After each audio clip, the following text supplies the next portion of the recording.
तेरा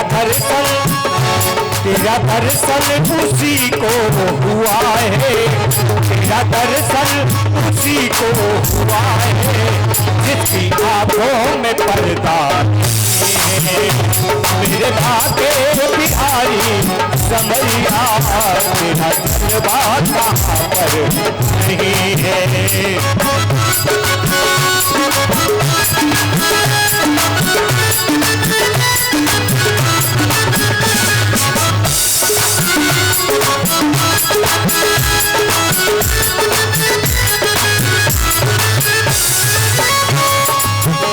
लोग पीते हैं पी पी के गिरते, हम तो पीते हैं गिरते नहीं है, हम तो पीते हैं गिरते नहीं है, नहीं है, हम तो पीते हैं गिरते नहीं है, हम तो पीते हैं, हम तो पीते हैं नाम का प्याला, कोई अंगूरी मदिरा नहीं है, मेरे आगे बिहारी समरिया, तेरा जलवा कहाँ पर नहीं है।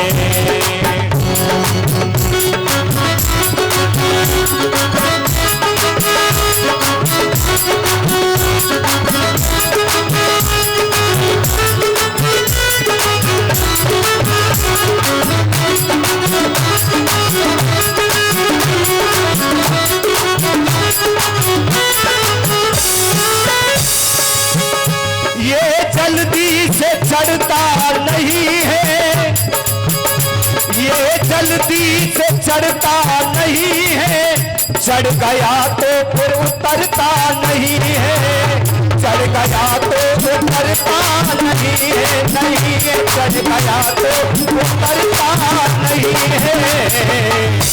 लोग पीते हैं, लोग पीते हैं दुनिया के डर से, लोग पीते हैं दुनिया के डर से, हमें दुनिया की परवाह नहीं है, मेरे भागे बिहारी सवरिया, मेरा जलवा कहाँ पर नहीं है, मेरे भागे बिहारी सवरिया, मेरा जलवा कहाँ पर नहीं है।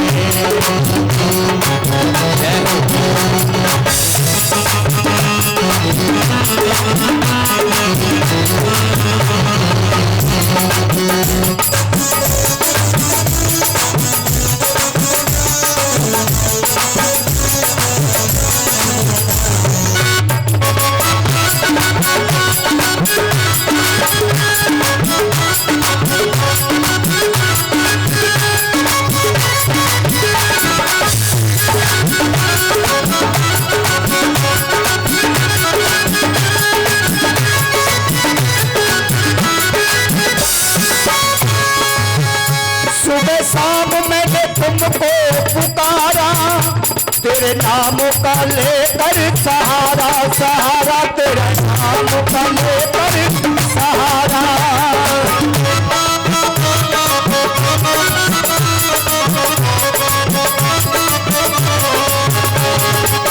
तो सुबह शाम ये मैंने पुकारा तेरे नाम का लेकर सहारा, तेरे भक्तों ने जब भी पुकारा, तेरे भक्तों ने जब भी पुकारा, तेरे आने में तेरी मेरे भागे बिहारी सवरिया, तेरा जलवा कहाँ पर नहीं है, मेरे भागे बिहारी सवरिया, तेरा जलवा कहाँ पर नहीं है, तेरा जलवा कहाँ पर नहीं है, तेरा जलवा कहाँ पर नहीं है।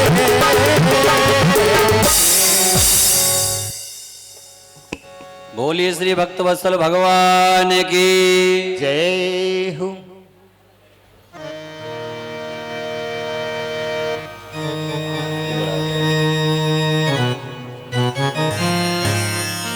आज भक्तों वो गजेंद्र नाम का हाथी सभी से कहता है बोले किसी को जरूरत हो, किसी को किसी ने सताया हो तो मुझे याद करना। अहंकार लेकर के त्रिकूट नाम के पर्वत पर रहता है। भक्तों, जिनकी 3 शिखा हैं, वो त्रिकूट नाम का पर्वत बहुत ही विशाल, गजेंद्र उस पर विचरता है। एक दिन का समय गजेंद्र अपनी समस्त पत्नी और पुत्रों के साथ में एक सरोवर में स्नान करने के लिए जाता है। और स्नान करते करते उस जल को सूंड में भर के अपनी पत्नी और पुत्रों के ऊपर फेंकने लगा है। भक्तों, जल है ये एक देवता है और जल के अंदर वरुण भगवान का वास होता है। और जल को व्यस्त में नहीं फैलाना चाहिए, क्योंकि वरुण भगवान का दोष लगता है।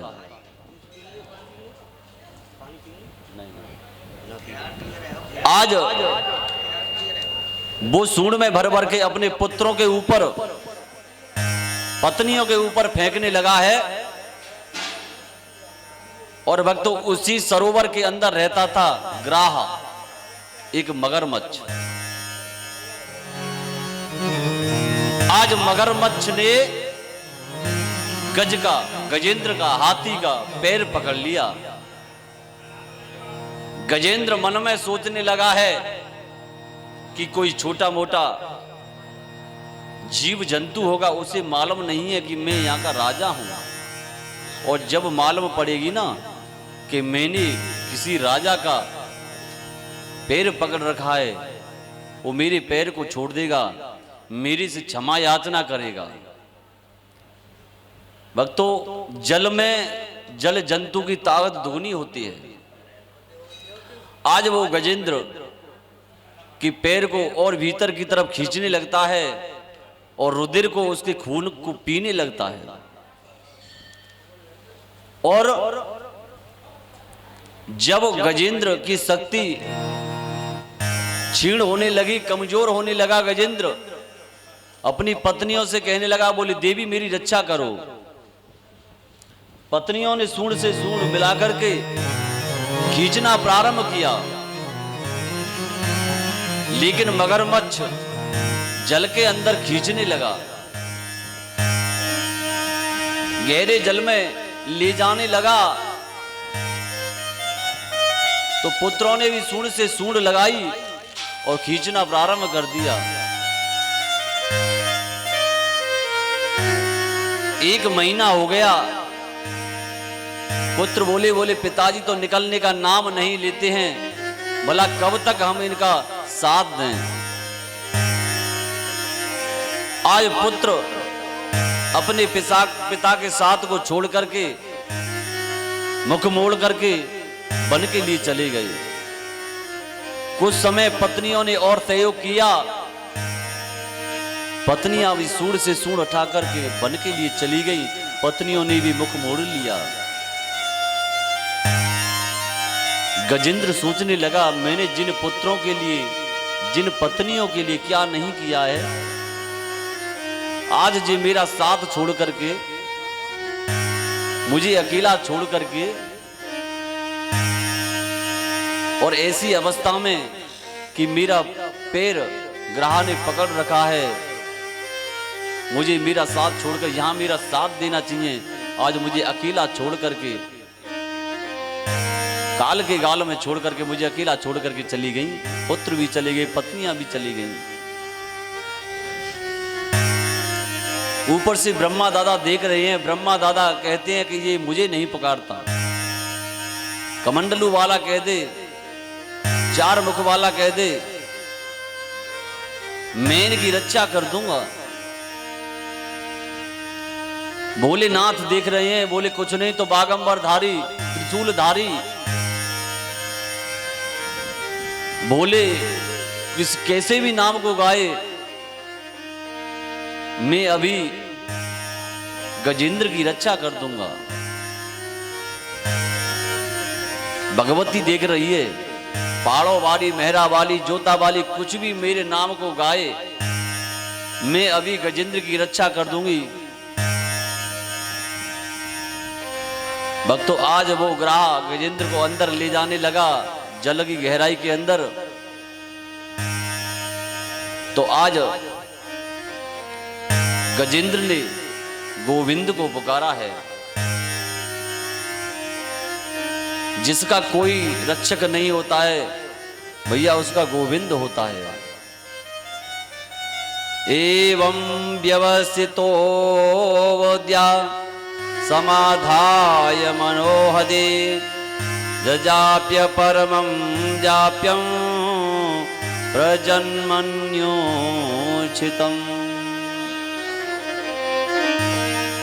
भगवान नारायण ने कहा, अरे भैया गरुड़, जल्दी से चलो, मेरा भक्त संकट में है। गरुड़ को भी अभिमान हो गया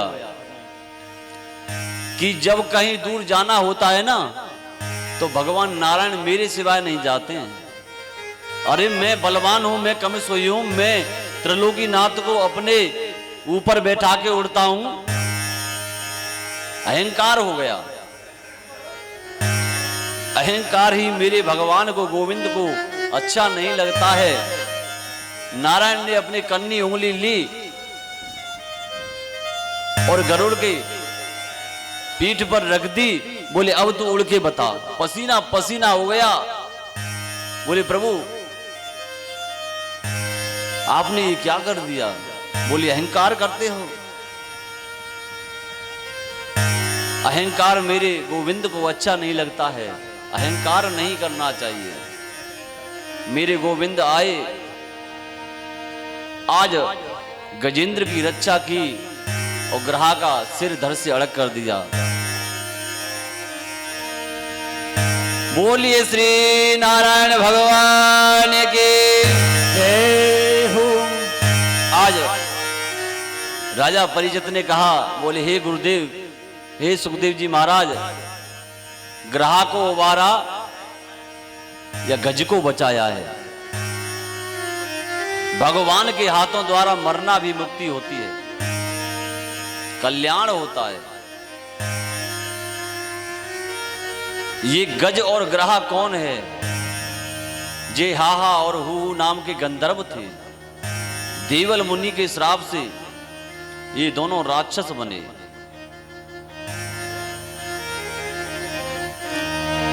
सुखदेव जी महाराज कहने लगे, बोले ये गज है ना,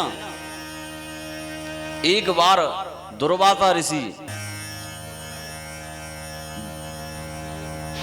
देवलोक से आए, इंद्रलोक से आए, सब जगह भ्रमण करते रहते दुर्वासा ऋषि। दुर्वासा ऋषि इंद्रलोक में जब पहुंचे, इंद्र ने बड़े स्वादिष्ट भोजन कराए, तो उनके गले में थी एक पुष्पों की माला जो भगवान नारायण ने स्वयं दी थी।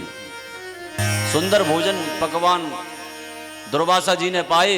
वो माला दुर्वासा जी ने देवराज इंद्र के लिए दे दी और देवराज इंद्र ने वो माला अपने गजेंद्र नाम के हाथी को पहना दी और गजेंद्र ने उस माला को तोड़ करके अपने पैरों में चकनाचूर कर दिया। इसके बाद में समुद्र मंथन हुआ और समुद्र मंथन से देवता और दैत्यों ने मिलकर समुद्र मंथन किया। समुद्र मंथन से 14 रत्न निकले। सबसे पहले विष निकला। 14 रत्न कौन कौन से हैं? श्री, रंभा, विष, वारणी, अमी, शंख, गजराज, धनुष, धनेस्तर, चंद्र, मणि और बाज। इस प्रकार से ये रत्न निकले। भक्तों, भोलेनाथ ने सबसे पहले जहर निकला था, विष को लेकर के सभी देवता भोलेनाथ के पास में पहुंचे।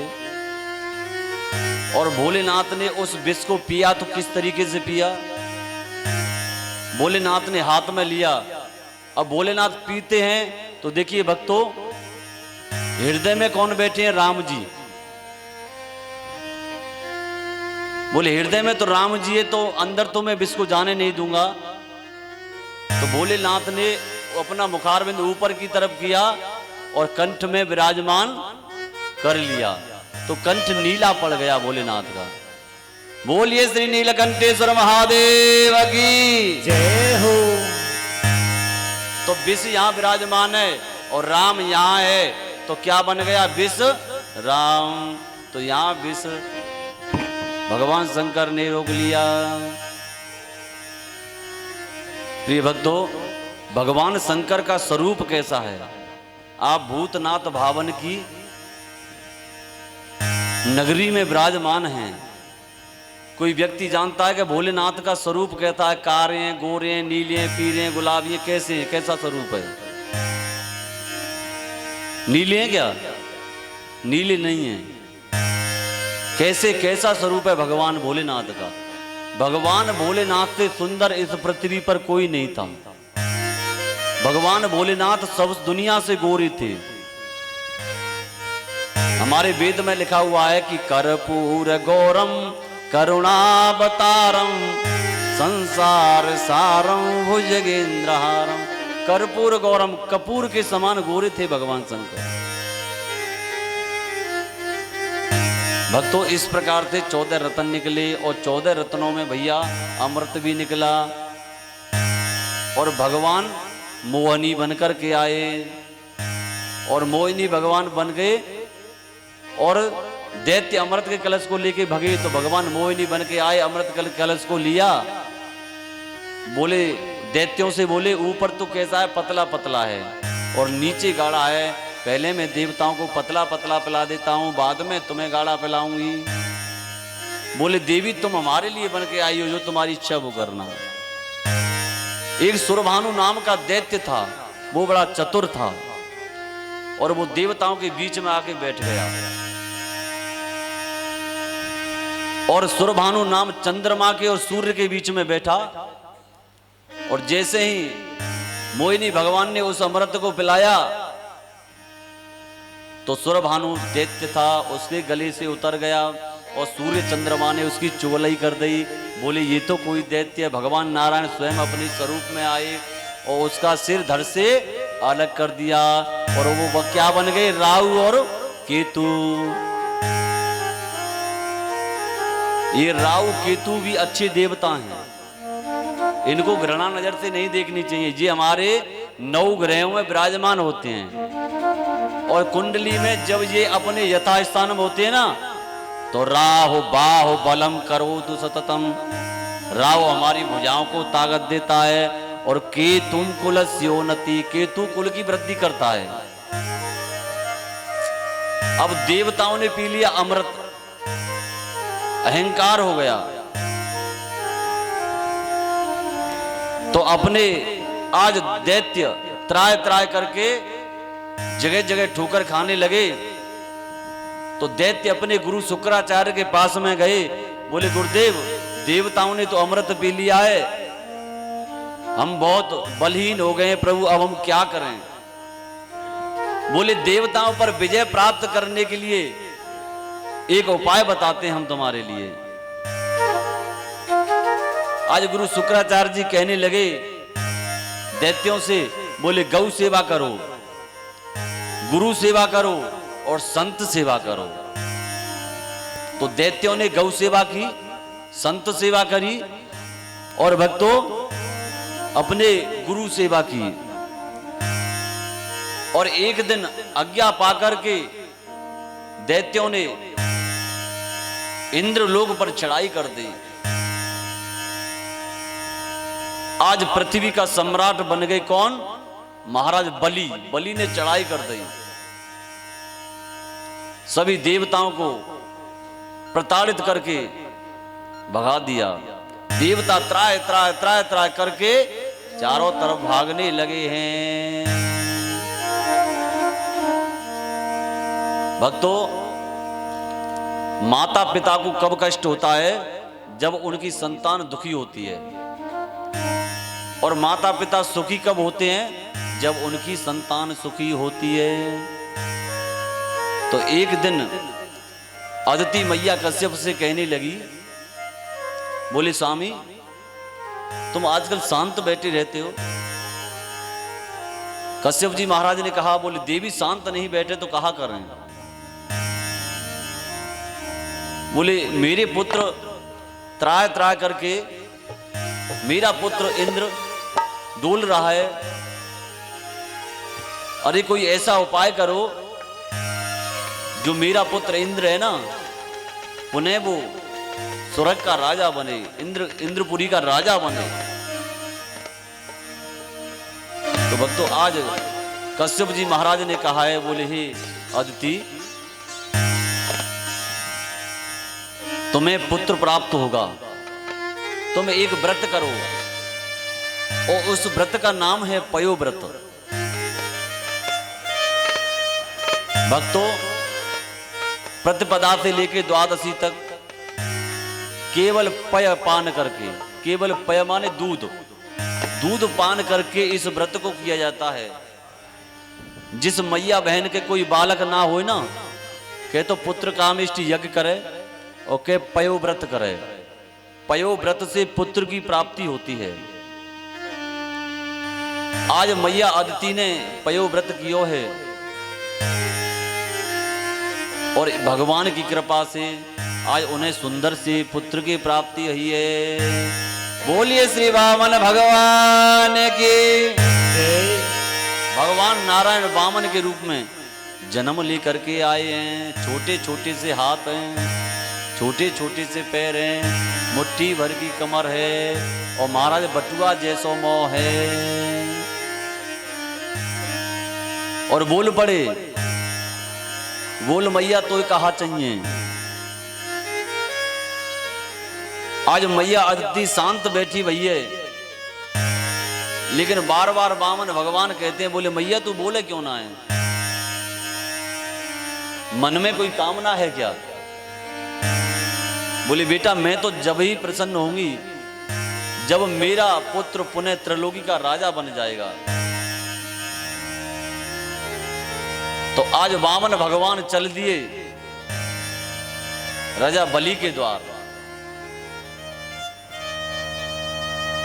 भक्तों वामन भगवान केवल वामन अंगुल के थे,